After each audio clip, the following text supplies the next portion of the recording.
काय सांगाल? मोठ्या प्रमाणामध्ये आज आपण बघाल लोक उत्स्फूर्तपणे आज त्या रॅलीमध्ये सहभागी होतील। साळवी स्टॉपपासून ती रॅली सुरू होईल आणि दुपारी 12:30च्या दरम्यान फॉर्म भरला जाईल। लोकांचा उत्स्फूर्त प्रतिसाद आहे। वेगळी काय विशेष तयारी करायची काय गरज पडलेली नाही। तिन्ही सगळे घटक पक्ष महायुतीचे मैदानात उतरलेले आहेत। विनायक राऊतांचा डिपॉझिट हा जप्त करायचा आहे आणि म्हणून तसंच वातावरण, त्या साजेशीच वातावरण आज आपल्याला सगळ्यांना रत्नागिरीत दिसेल। महायुतीचे घटक पक्षाचे शिवसेना देखील या जागेसाठी इच्छुक होती। एकंदरीत काय सांगाल त्यांचं? बघा, राणे कुटुंब आणि सामंत कुटुंब यांचं नातं अनेक वर्षांपासूनचं आहे। आमच्या वडिलांपासून ते नातं जपत आलेले आहेत। मधला फक्त काळ थोडा डिस्टर्ब झाला, तो पण विनायक राऊतांमुळेच झाला, नाही ते आमचे कौटुंबिक संबंध होते ते आजही आहेत। तो दुरुस्त झाला काळ आणि आता तुम्हाला येणाऱ्या काही तासांमध्ये दिवसांमध्ये सामंत कुटुंब शिवसेना जमिनीवर उतरून एकत्रपणे आम्ही काम करताना आपण सगळे बघू, तुम्हाला दिसेल। एवढंच या निमित्ताने सांगतो, बिघडलेलं काहीच नाही, वातावरण सगळं चांगलेलं आहे। काल राणेसाहेब स्वतः जाऊन भेटून आले, वातावरण कुठेच बिघडलेलं नाही। काही किरकोळ गोष्टी होत असतात ते आम्ही दुरुस्त करू, तेवढंच या निमित्ताने सांगू इच्छितो। पण वातावरण अतिशय चांगलं आहे, आम्ही सगळे एकत्रच काम करतो।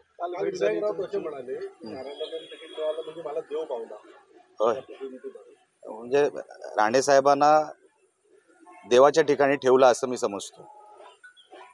आता हल्ली विनायक राऊत काय बोलतायत हे त्यांनाही कळत नाहीये, ते स्वप्नाच्या जगात आहेत। मी मागे एका इंटरव्ह्यूमध्ये म्हटलं, ते आता ते जुना एक तो सिरियल होता ना मुंगेरीलाल, ते आता आमच्या कोकणाचे ते मुंगेरीलाल झालेले आहेत। त्यांना ती स्वप्न दिसत आहेत, ते वेगळ्या जगात आहेत। वस्तुस्थितीला धरून विनायक राऊत कधीच बोललेले नाही। आमच्या कोकणाची जी 10 वर्ष फुकट घालवली त्याचा आता बॅकलॉग भरण्यासाठी आम्हाला राणेसाहेबांसारखा माणूस इथे कोकणामध्ये हवा आहे आणि आता लोकच उत्स्फूर्त प्रतिसाद देत आहेत। अहो, त्यांची 5 लोकांची जाहीर सभा कुठे आणि आमच्या भरलेल्या भरगच्च हॉलमध्ये आणि मैदानामध्ये भरलेल्या जाहीर सभा कुठे? त्यांची पूर्ण सरकलेली आहे। उरली सुरली जी काय आहे ती 4 जूनला त्यांना आम्ही मोठ्या सुट्टीवर पाठवणार, नातवंडांबरोबर खेळायला त्यांना फ्री करणार। काल सामंत साहेबांची भेट झाली, तुम्ही देखील त्या बैठकीमध्ये? नाही, मी नव्हतो, नितेश होता। मी तयारीला होतो, मी रत्नागिरीच्या कार्यालयात होतो, पण आमचं बोलणं चालूच आहे कंटिन्यू। राणेंना उमेदवारी मिळणं म्हणजे माझं मताधिक्य वाढणं असं राऊतांनी म्हटलं।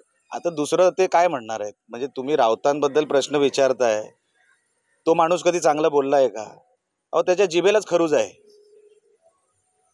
खंगराट आहे ते।